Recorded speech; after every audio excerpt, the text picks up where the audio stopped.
Hey guys, welcome back to 1776 or Bust. So on the table, what you notice are my two favorite wonder guns of all time, and that is the Steyr L9 and the Steyr M9. So before I get into why these guns I think are perfect, I'm going to go into what's not so perfect about them. So I'm just going to throw that out there so everybody's aware. So the number one thing that you got to realize when you decide to buy a Steyr M9 is that there's very little to no aftermarket support. If you're looking for a handgun where you can do like crazy trigger jobs a la Glock, or get some great sights from every manufacturer, maybe like a M&P 2.0. What you're going to realize is you just don't have those opportunities. There's just not a lot out there right now for these handguns, and I've been saying that for well over a year. You guys know that I love Steyr handguns, and I think they're phenomenal. But again, we still see a real lack of support in the market for them. And again, I don't know what that is or why that is.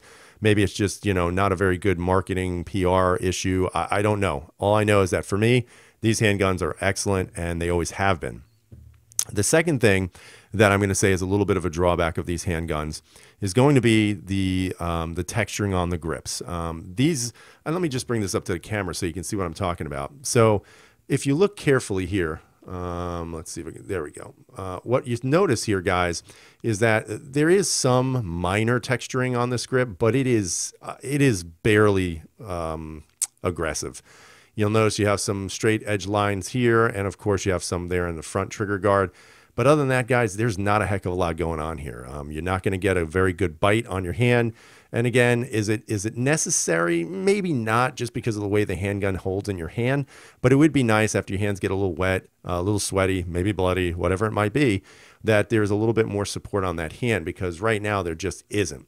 So as a result, I'm going to be doing some work to this handgun. I'm actually going to get professionally stippled as opposed to my 20-cent stipple job I did a couple of years ago. And we're going to see what happens to this handgun. I'm actually going to be taking it to this company right there. Right there. And Flayed Customs is going to be taking a look at this, and he's going to do his magic with it. And I'm really excited to see when it comes back. So stay tuned when that thing comes back, because I think this gun is going to be phenomenal, even though it is already. Now, let's get into why these guns are, in my opinion, the best, or at least I think they are. First off, anytime you look for a handgun, I think the first thing we talk about, especially on the Three Guys Gun Chat, which is every Wednesday night, myself, Big Johnson, and KS Gun Guys, if you haven't checked that chat out, definitely do so. It's always a great time. But a lot of times we get questions as to, like, what's your favorite handgun? Why is it your favorite handgun? And for me, overall, hands down, the Steyrs have always been there. And it's kind of an interesting story, because I never owned a Steyr, never held one. I just saw it in a magazine, and I said, boy, I really like the way that gun looks. I want to own one. Called my local gun shop, Wallkill River Small Arms, and he ordered one, and I bought it. And as soon as I put it in my hands, guys, I knew automatically that this gun was just going to be awesome. Now I've had some great guns, and there's nothing wrong. I mean, there's people who love the Beretta APX. They think it's a fantastic gun. The ergonomics are really good, but still, this in my opinion, outranks this APX, in regards to ergonomics, trigger, you name it. Of course, people love those things called the Glock. A lot of people like Glock. Glock is dependable. It's been around forever. And it's funny because these are the Austrian cousins of the Glock. And these get so much more play than the Steyrs. It's kind of ridiculous. But then, of course, you have the new reinventions of handguns. For example, the M&P 2.0, which, again, this is my beautiful 2.0 compact with the Apex trigger. And, of course, the Cerakote job from Shyworks. And I love this gun. This gun is just fantastic, ergonomically great, shoots great. But, again, is it as great as the Steyr? Again, top 5 handgun, top 1. And then, of course, my love affair with handguns began with CZ. And, the first gun I ever bought was a CZ P01. There's just something about the P01s, guys, that I love, that I would never, ever change. They're just fantastic guns. Can't complain about them. I think it's CZ's best handgun they've ever made. But then we get back to the Steyr, and I say to myself, what makes these guns so great? And again, this is my personal opinion, but I really wish people would actually go out and try to explore this on their own, because it is worth it. Now, first off, I've already talked about the ergonomics being fantastic, and they are, guys. They're just absolutely beautiful. As soon as you put it in your hand, you're going to notice that the gun sits right into the palm, or I should say the webbing of your hand here.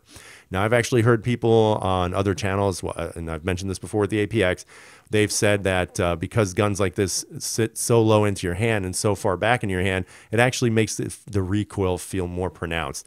That, I'm going to say right now, is bullcrap. That is not true, guys. I don't know where that person got that from, but the way this gun sits in your hand, fellas and ladies, this gun soaks up all the recoil. There is very minimal recoil, very minimal muzzle rise. Even though it's a 9mm, still you're not going to feel it at all. Again, ergonomics are great. Low minimal recoil is phenomenal. Now, in regards to the trigger, and all the guns are clear, just so you know, but in regards to the trigger, what you're going to notice is that the trigger, while it may not be the, the grand poobah of all triggers, and again, some people say it's the P10, some people say it's the PPQ, this trigger, guys, is right up there out of the box, one of the best, if not the best trigger, and I'll explain why. First off, you're getting a very smooth take-up. I mean, it's a very, very small take-up. Now, this has several thousand rounds through it, so this trigger is just amazing.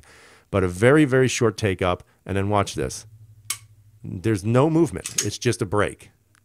Now, the reset is probably arguably one of the worst because it's not tactile, and it's not audible.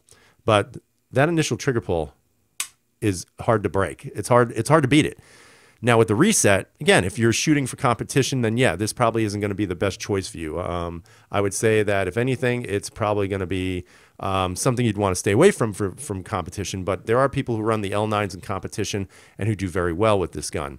Again, the L9, which is, again, the longer slide with the same grip as the M9 right here, which is basically a Glock 19-ish type of handgun. The L9, again, fantastic. Great fit and finish. Again, all the guns are checked. The trigger, very short take up, and then it breaks. Reset, not very tactile, audible, but just so smooth and so easy to operate that, again, the trigger gets high marks on this handgun for one of the best out of the box. So not only do you have fantastic ergonomics, but now you have a fantastic trigger. In regards to simplicity, this is probably one of the simplest handguns you're ever going to own. You'll notice that all you have right here is your slide lock, slide release, and on this side you have your takedown lever. Now, unfortunately, these are not ambi-controlled guns. There's nothing ambidextrous about this handgun. As a matter of fact, I don't even think that the magazine release is. But one of the things you're going to notice is in regards of ease, all you got to do is push this button down, rock that forward, and the slide comes right off, no trigger pull necessary. Again, you'll notice how this thing is built. I mean, this thing is built like a friggin' tank, guys. So again, if you're looking at a gun that's going to last quite a while and be built like a tank, that's going to take the abuse that you put through it, how could you not want to take a look at this handgun? On top of that, everything inside here is modular. All you have to do is remove this piece right here, and that's it. It's very simple to take this trigger out, and everything comes out with it. So again, it's one of the first modular handguns in a striker-fired polymer handgun. So eat your heart out, Sig. So in regards to, the fit and finish, it is just fantastic. No issues. Again, there we go. What you're going to notice is that in regards to ergos, in regards to the trigger, in regards to fit and finish, definitely top level handgun. It's built like a tank. It's going to take a beating, and it's going to keep on going. Again, you have those very odd sight pictures of the trapezoidal sights that you see right there. And I have to say, it is probably one of the best sight pictures of any handgun on the market. Super easy to do. You just take the top of that triangle and you line it up with the two prongs in the back, and that's all you have to do. Other than that, the gun is not going to miss. It's very difficult to miss anything with this handgun. As a matter of fact, I would say these are probably the most accurate handguns that I own. So why do I love these guns so much? Well, if I was going to break it down, it's very simple. The ergonomics are the best of any gun on the market. And again, I've owned probably all major striker-fired handguns. The P10 comes close to it, but this is still the best. The trigger. Out of the box, this trigger is just fantastic. As a matter of fact, what I'm going to do is I'm just going to quickly measure so you guys can see what I'm talking about. I'm going to measure the M9 trigger, which is the better of the two because it has more rounds through it. But I'm going to see what this measures at right now. So right now, 4 pounds, 4.6 ounces. That's crazy good. And that's about where I like to be on my handguns. About a 4 and change trigger. Anything lighter than that, it's kind of iffy in my opinion. But about a 4 pound and change trigger is a fantastic trigger.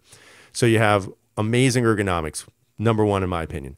Trigger out of the box, fantastic. When this trigger came to me, it was barely 5 pounds, and now it's gotten even lower just from shooting multiple thousand rounds through it. Trigger, probably one of the best, if not the best trigger out of the box. In regards to recoil, There is none. This is probably the flattest shooting handgun. The only gun that I know that shoots lower or flatter than this is actually going to be the M&P 2.0 series. These guns just shoot extremely straight because of that steel plate or the steel insert in the front. But these shoot amazingly flat. So you've got amazing ergonomics, amazing trigger, amazing low recoil. What else could you want in a handgun, guys? You know, obviously, it's going to be up to you to decide what you think is your perfect gun, and I'd love to hear what it is. So down below, leave a comment down there saying what exactly is your favorite handgun, why is it, and if you'd be willing to try out these Steyrs. I mean, sometimes you got to go blind, guys. That's exactly what I did, and I never looked back. Also, just so you guys know, Flayed Customs, again, is going to be doing some work to this gun. I can't wait to see what happens to it. I'm a little nervous because I love this gun, but at the same time, it's got to be better than what I did over here. That's for sure. So stay tuned, and we'll see what that looks like when it comes back. Also, just so you know, this month for me is going to be holster month. So I'm going to be doing lots of videos on holsters this month, and I'm going to be going through all of my favorites so that you guys can see what I like and why. And some of them are going to be some new ones that I've never tried before, and of course, some of my classics that you know I love full-heartedly. So again, I hope you guys enjoyed this little tabletop discussion. Again, tell me what you think about your favorite handgun. And, you know, for those of you on Steyrs, let's hear what you have to say about them. So I hope you have a great day. Stay safe. And as always, guys, freedom is never free.